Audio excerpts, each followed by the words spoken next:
What's up mga idol? Yan, nagbabalik si Whiteyman.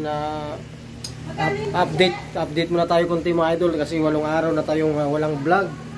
Yan, nasa Manila na pala ako ngayon mga idol. Balik trabaho na ulit. Yan, matagal ako nakapag-vlog mga idol dahil medyo di pa ako naka-recover sa ganda ng probinsya namin sa Leyte. Nasanay kasi ako doon na mag-vlog na nasa probinsya namin kasama yung tatay ko. Sumasama sa bundok, tapos nangingisda. Pagdating ko dito na Manila, ewan ko ba, ba't na wala na ako ng gana mag-vlog.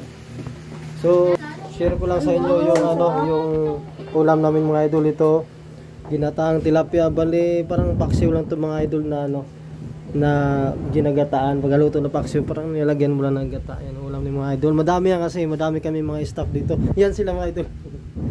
Yan, ito yung din bata mga idol. Ito yung sa busing namin. So mga idol, maraming salamat. I-share ko lang, update lang tayo ng konti. And thank you at God bless. Pakainin ko muna sila.